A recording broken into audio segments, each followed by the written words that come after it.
warning to our viewers. What you are about to watch is a true story. The following program contains content that some viewers may find disturbing. Viewer discretion is strongly advised. Nikitta Grender was due to give birth in 2 weeks' time. She was expecting a baby girl, but in the early hours of Saturday morning, her body was found here in the bedroom of her burning first-floor flat. A post-mortem examination showed she'd been stabbed twice. Police say they're keeping an open mind about whether she may have been sexually assaulted before she was murdered. Detectives are now working on the basis that Nikita may have known her killer and that the fire was started deliberately to try to cover their tracks. February 5th, 2011. 5:30 in the morning. A smoke alarm shatters the silence of a sleeping Newport estate. Flames are already climbing through the windows of a first-floor flat on Broadmead Park. Neighbors stumble from their homes, watching in horror as the fire takes hold. Emergency services race through the pre-dawn darkness. But this isn't just a fire. Inside that flat, firefighters are about to discover something that will haunt them for the rest of their lives. The charred remains of a 19-year-old girl. Her throat slashed, her abdomen stabbed, and her unborn daughter, just 2 weeks away from being born, gone. The killer had set the fire to hide what he'd done, to burn away the evidence, to destroy her so completely that her own parents would never see her face again. And here's what makes this even more unthinkable. At that very moment, as the flames consumed everything, the man responsible was standing right there, watching. Waiting alongside the baby's father, his own cousin, as the 17-year-old boy learned that his girlfriend and their daughter had both been murdered, because the monster who did this wasn't a stranger. He was family. This is the story of Nikitta Grender, her unborn daughter Kelsey-May, and the night a family's joy turned to unspeakable horror. Before we go any further, I need to be clear with you. What you're about to hear is the story of a real crime that shattered a real family. This case involves extreme violence against a pregnant woman, and some of the details are deeply disturbing. Viewer discretion is once again strongly advised. Welcome to the Shadow Files crime series. Tonight we venture into a nightmare so evil, it defies comprehension. Take a moment to hit subscribe, drop a like, and please let us know where you're watching from. And now, we begin. February 2011, Newport, South Wales. This was a city built on close-knit communities. Generations of families living within walking distance of each other. Cousins working side by side. Neighbors who knew each other's names, each other's business, each other's children. In many parts of Newport, people still left their doors unlocked. There was a rhythm to life here. Predictable, familiar, safe. The Lliswerry estate was one of these neighborhoods, Broadmead Park specifically. Now, it wasn't perfect. Rough around the edges with its share of antisocial behavior and petty crime. But it was still a community. Kids played in the streets. Families looked out for one another. People knew who belonged and who didn't. On the morning of February 5th, 2011, that sense of safety would be obliterated. What happened in that first-floor flat would galvanize an entire community in grief and horror. It would force them to confront an unthinkable reality. That sometimes the monster doesn't announce himself. Sometimes he doesn't come from outside. Sometimes he's been right there all along wearing a familiar face. Sometimes he's family. But to understand how it all went so catastrophically wrong, we need to go back. We need to know who Nikitta Grender really was. Nikitta Marie Grender was born in March of 1967 in Newport, South Wales. She grew up on the Ringland estate before her family moved to Lliswerry when she was still young. Her mother, Marcia, and her stepfather, Carl Whant, raised Nikita and her brother Luke in a loving, working-class home.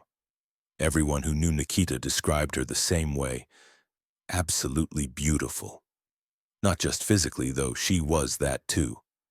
But beautiful in spirit, mad in the best possible way.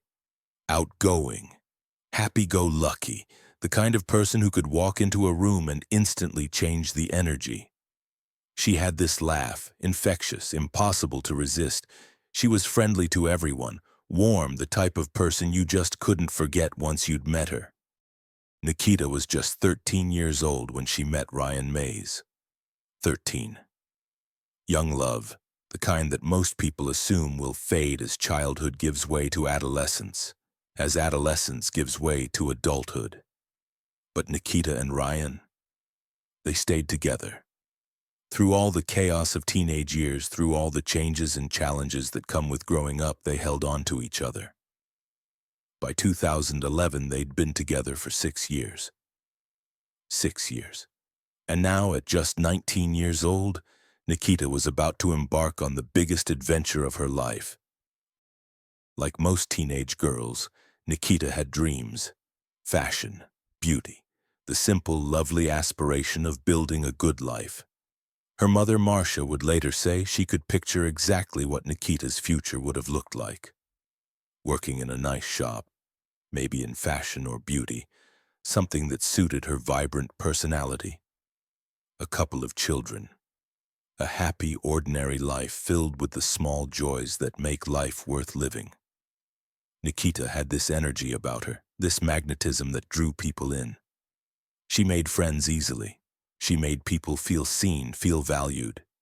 But beneath that bubbly, outgoing exterior, Nikita was also preparing for something that would change everything. The most important moment of her young life was just weeks away. By early 2011, Nikita was 8.5 months pregnant. She and Ryan had already chosen their daughter's name, Kelsey-May. 2 names hyphenated, full of hope and promise.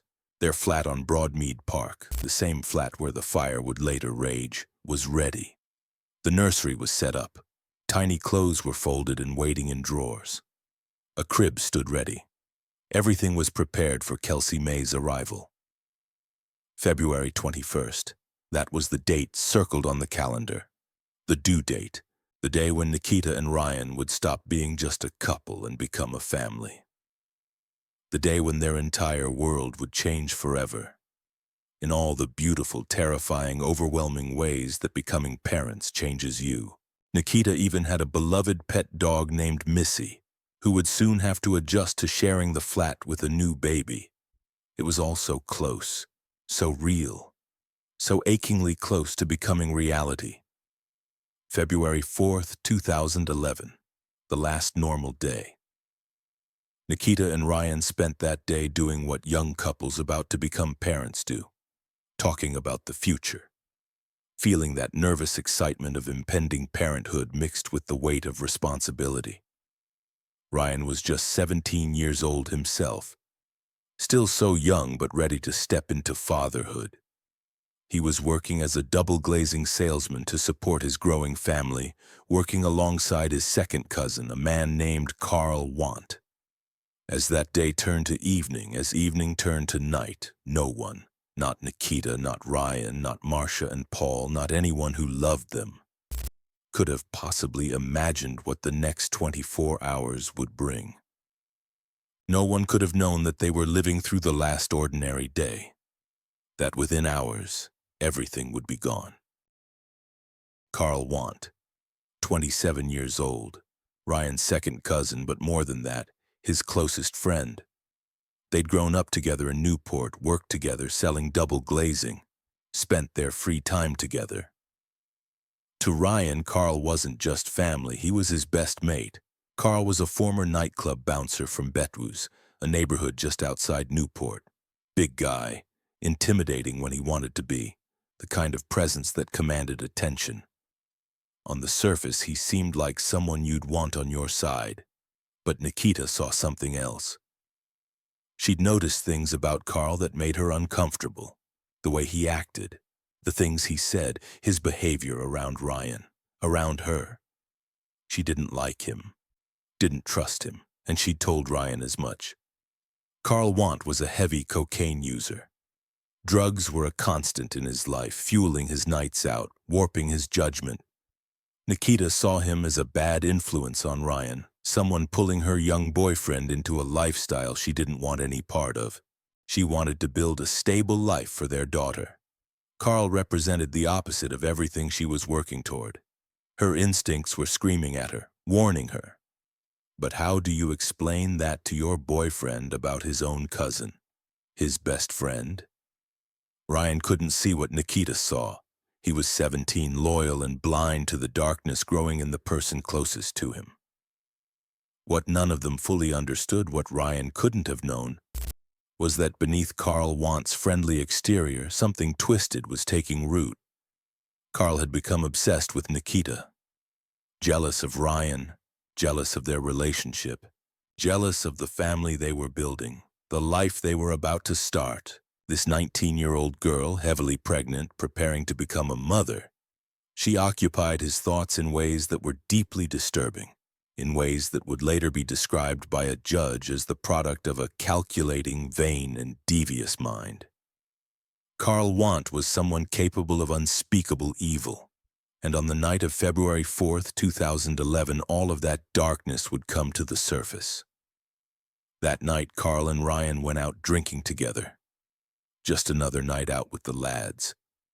They ended up at a party, alcohol flowing, drugs being passed around, the hours bleeding into each other as they often did. Carl was drinking heavily, using cocaine. The combination made him reckless, uninhibited, dangerous. Ryan had no idea what was going through his cousin's mind. No idea of the obsession that had been building. No idea that while they were at that party, while Nikita was home alone in their flat preparing for bed, Carl Whant was making a decision that would destroy multiple lives forever. Somewhere in those dark early morning hours, as the party continued and the drugs took hold, Carl Whant decided he was going to go to Nikita's flat. Ryan would stay at the party. Nikita would be alone, vulnerable, 8.5 months pregnant with nowhere to run, and Carl Whant would make sure she never got the chance. As we go into the most chilling details of this documentary, take a brief moment to like and subscribe to our channel if you haven't already for more in-depth investigations and analysis of significant cases like this. Around 5 a.m. on February 5th, Carl Whant left the party, high on cocaine, drunk. But this wasn't a random, impulsive act. He went to Nikita's flat with a knife. He knew Ryan wasn't there. He knew Nikita would be alone, heavily pregnant, vulnerable, and he went anyway. What happened next in that flat is almost too horrific to put into words. Carl Whant raped Nikitta Grender in her own home, this 19-year-old girl, 8.5 months pregnant, 2 weeks away from holding her daughter. And then, in an act of unspeakable brutality, he slashed her throat. He stabbed her in the abdomen, the knife penetrating the body of unborn Kelsey-May. Nikita fought. The evidence would later show she fought hard. Scratch marks on Whant's arms, signs of a desperate struggle. A young mother fighting for her life and her baby's life against someone who should have been family. Someone she should have been able to trust. But Carl Whant was stronger, and he was determined. When it was over, when Nikita and Kelsey-May lay dead, Whant made a calculated decision. He needed to cover his tracks, destroy the evidence, so he set fire to Nikita's bed with her body still on it. He wanted it to look like an accident, a tragic house fire that took a young mother and her unborn child. The flames began to spread through the flat. Smoke filled the rooms, and Missy, Nikita's beloved dog, was trapped inside. She would burn slowly for 2 agonizing hours before anyone discovered her. Then Carl Whant did something that defies all comprehension. He calmly walked out of that burning flat, got in his car, and drove back to the party. Back to Ryan. Back to the gathering where he'd been drinking and using drugs all night. He acted like nothing had happened. He waited. And when the time came, he would drive his 17-year-old cousin to the scene of his own crime and watch as Ryan's world fell apart. 5:30 a.m. Just 30 minutes after Carl Whant had set the fire and left. A neighbor heard Nikita's smoke alarm blaring, saw flames licking through the windows. They immediately dialed 999. Emergency services raced to Broadmead Park as the fire raged. Firefighters arrived and fought their way into the flat through thick, acrid smoke. What they found inside would haunt them forever. In the bedroom, on the charred remains of a bed, they discovered a body, burned beyond recognition, the body of a young woman. At first, they thought this was a tragic accident, a devastating house fire. But as they examined the scene more closely, as they looked at the way the fire had started, where it had burned hottest, something didn't feel right. 7:50 a.m. Marcia Brunnock's phone rang. Every parent's worst nightmare, the call you pray you never receive. All Marcia was told was that there had been a fire at Nikita's flat, that her daughter was trapped inside. She and Paul rushed to Broadmead Park, their hearts pounding, praying it wasn't as bad as they feared. But it was worse. So much worse. By the time they arrived, firefighters had already made the devastating discovery. Nikita was dead. There would be no miraculous rescue, no last-minute save. Their daughter was gone, and so was their granddaughter, Kelsey-May. The baby they would never get to meet, never get to hold, never get to watch grow up. Even Missy, who had suffered for 2 hours in that fire, was dead. What had seemed like a tragic accident was quickly revealing itself to be something far more sinister. As firefighters and investigators examined the scene, as they looked at Nikita's body and the pattern of the fire, the truth began to emerge. Then came the post-mortem examination, and that's when the full horror of what had happened became clear. Nikita's throat had been slashed, her abdomen had been stabbed, wounds that penetrated through to her unborn baby. She hadn't died in the fire. She had been murdered. The fire had been set deliberately after the fact to destroy evidence, to cover up what Carl Whant had done. And there was one more devastating detail. The fire had burned so intensely, had consumed so much of Nikita's body that her parents would never see her face again. Marcia and Paul would be denied even that final moment of saying goodbye to their daughter. Ryan would never see his girlfriend one last time. The fire had taken that from them too. This wasn't just a murder, this was an attempt to erase Nikita completely.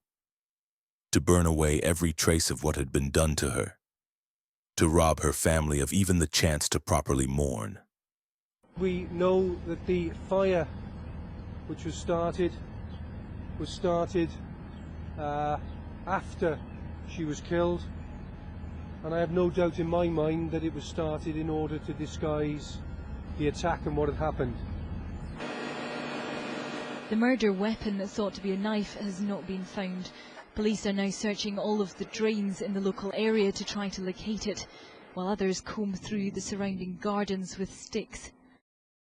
But police are convinced the key to this investigation lies within the local community, and so they're handing out leaflets and sending Bluetooth messages appealing for anyone with information to come forward.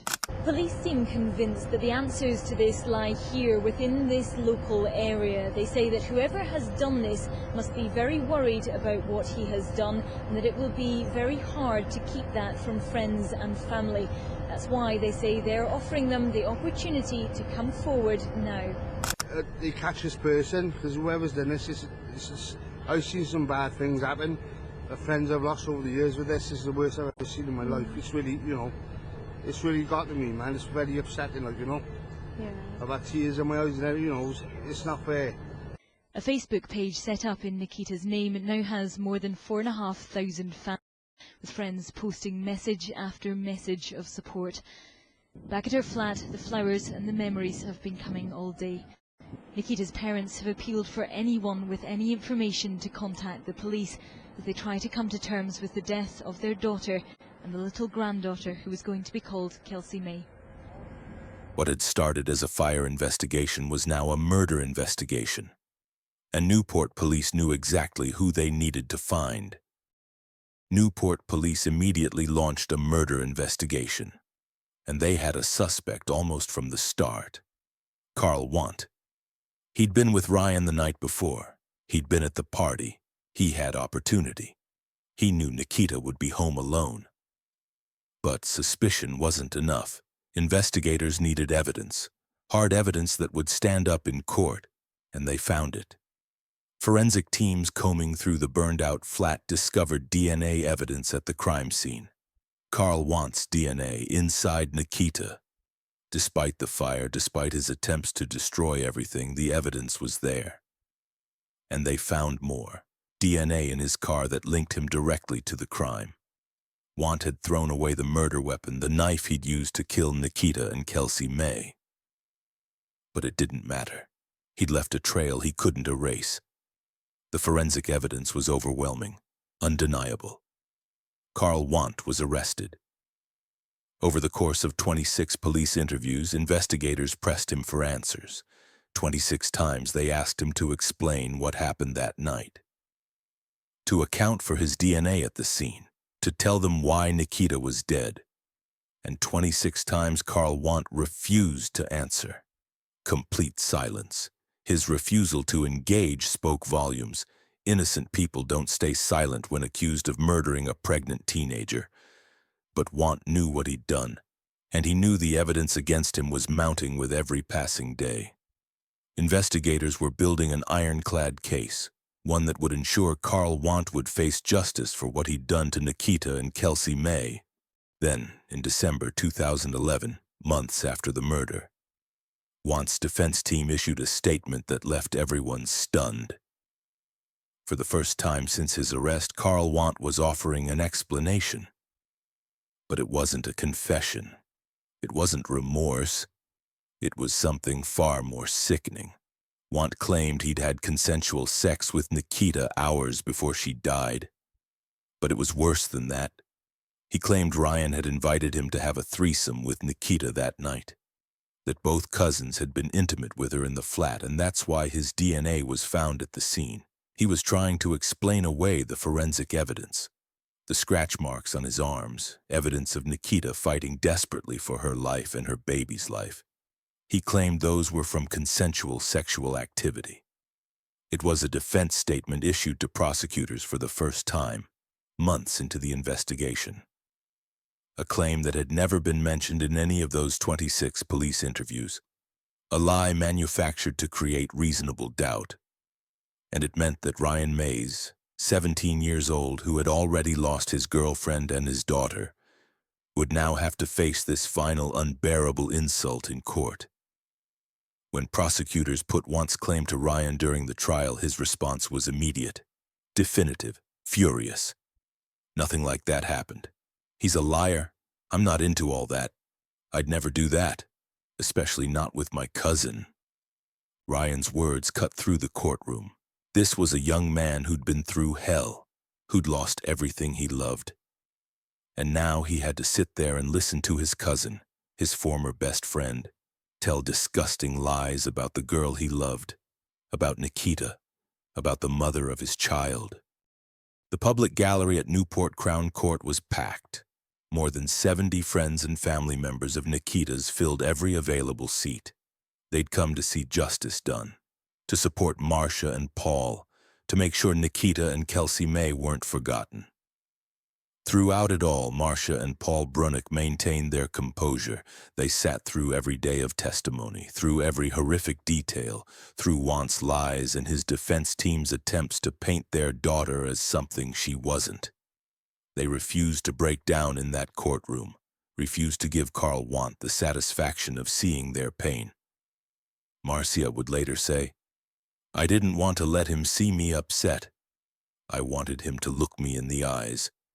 It was an act of incredible strength, of dignity in the face of unimaginable horror. And it sent a clear message.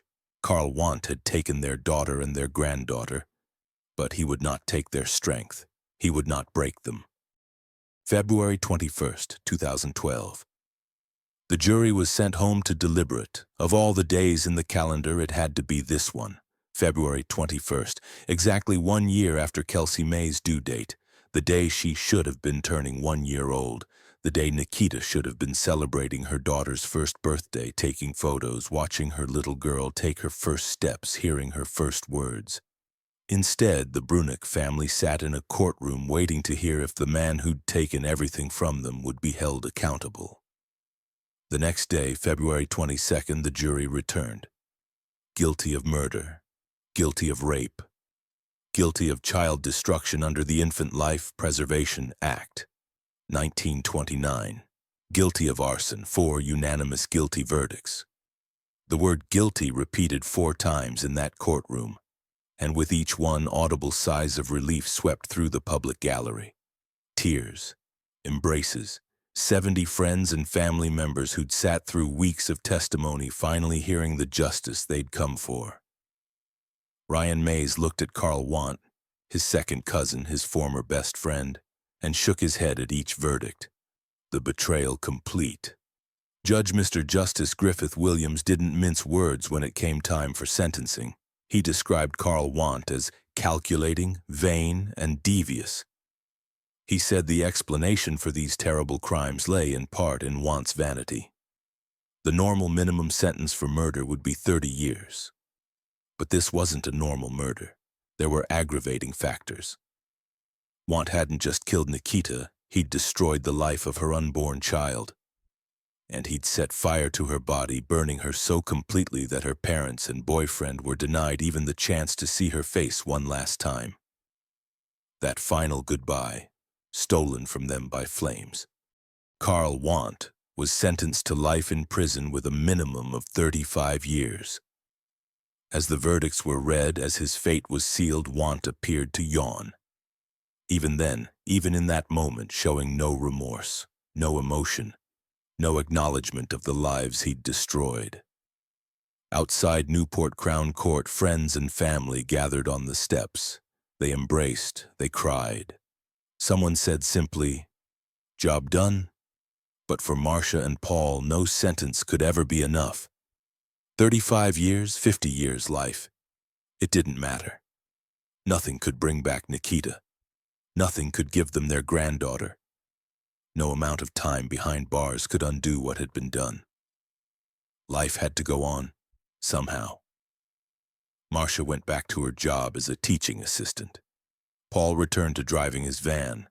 They tried to maintain some semblance of normalcy, tried to build a life around the gaping hole that Nikita and Kelsey-May had left behind, but the pain never lessened. It didn't fade with time. It just became something they learned to carry every single day. And there were constant reminders. The Brunnock family lived just 5 minutes from where Nikita was murdered. 5 minutes. For years, that flat on Broadmead Park remained standing, boarded up, empty, a haunting monument to the worst day of their lives. Marcia made a conscious decision. "I haven't walked that way for many years," she said. "I just don't want to walk that path anymore." She couldn't. Every time she'd pass that building, she'd see it all again. The flames, the smoke, the emergency vehicles. The moment her world ended. In 2015, 4 years after the murder, the flat was finally demolished. The housing association tore it down after repeated requests from Nikita's family and from Ryan. Paul said, "We've been waiting a long time for this. It's been a constant reminder." They replaced it with new houses. New families moved in, families who didn't know the horror that had happened on that spot. But for the Brunnocks, even with the building gone, the memories remained. Marcia began keeping a diary, writing down her thoughts, her grief, her memories of Nikita. It became a way to process the unprocessable, a way to make sense of something that would never make sense. In 2016, she published it as a book, Nikita, A Mother's Story. She felt a responsibility to share what happened, to make sure people understood who Nikita really was, not just a victim in a true crime story, but a real person, a daughter, a girlfriend, a mother-to-be with dreams and plans and a future that was stolen from her. But there was another reason Marcia wanted her story out there. Carl Whant's name. She wanted it remembered, wanted it spoken. "His name needs to be said over and over again," Marcia said, "because everybody needs to know they need to steer clear of him if ever he comes out. people should know who he is. She wasn't going to let him fade into obscurity. Wasn't going to let people forget what he'd done. For as long as she lived, Marcia Brunnock would make sure that Carl Whant's crimes were never forgotten, that people knew exactly who he was and what he was capable of. Because Nikita and Kelsey-May deserved to be remembered, and the man who took them deserved to be known for exactly what he was, a monster who destroyed a family and showed no remorse. In the garden of Newport East Community Center, there's a memorial, a yellow rose, Nikita's favorite flower. Every year on February 5th, Marcia and Paul release yellow balloons into the sky. Messages pour in from friends and family. The community came together to support them, and they've stayed together. There have been moments of light. 3 years ago, Marcia and Paul married after being together since they were teenagers. "Let's do something positive," Marcia said. "Have a bit of happiness in our lives." Their son Luke had a daughter, Kelsey-May. When they found out it was a girl, Marcia was scared. But then I realized he's not going to ruin and take over everything. Not our future or our next generation. Still, the pain remains. Carrying on with life is a day-to-day thing, Marcia says. Every now and then we do crumble. What happened to Nikita, Kelsey-May, and Missy was a nightmare we live with every day. Nikita would be 33 today. Kelsey-May would be 13. Marcia imagines what could have been. Nikita working somewhere she loved, a couple of kids, a happy life. Nikitta Grender was 19 years old, 2 weeks from holding her daughter, murdered by someone who should have been family. Marcia says she will make sure people know Carl Whant's name and what he did. Not because she thinks about him. She refuses to give him that power, but because his crimes should never be forgotten. Because Nikita and Kelsey-May deserve to be remembered. Because 35 years will never be enough. This wasn't just a murder. This was the destruction of a future. The theft of a first breath, a first cry, a first smile. A young mother who fought for her baby until her last moment, a family forever fractured. We must never stop saying their names. Nikita, Kelsey-May. 2 lives, 1 horrific night, and a mother's love that refuses to let them be forgotten.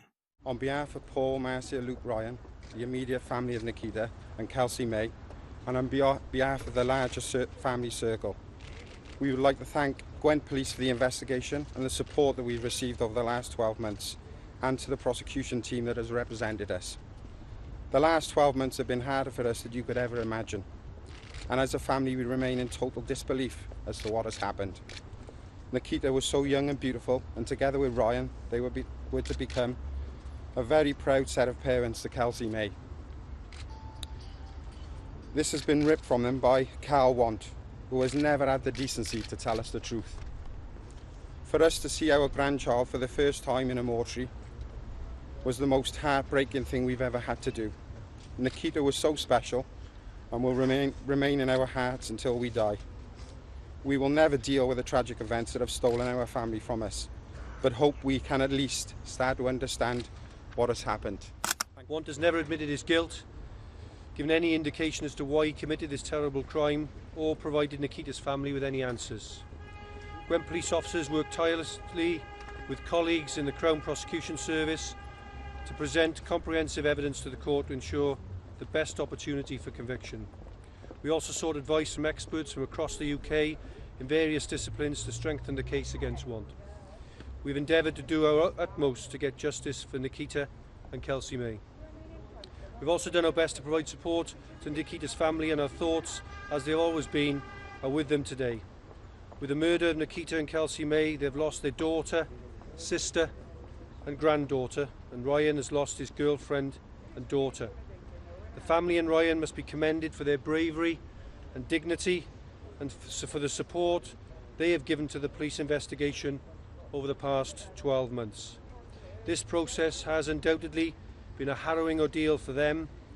I'm hopeful that this conviction brings to an end one part of that process, although without doubt they will continue to mourn and grieve for Nikita and Kelsey-May for the rest of their lives. If you enjoyed this content, join our community by subscribing and turning on notifications. Every subscriber makes it possible for us to keep creating content we're passionate about sharing with you.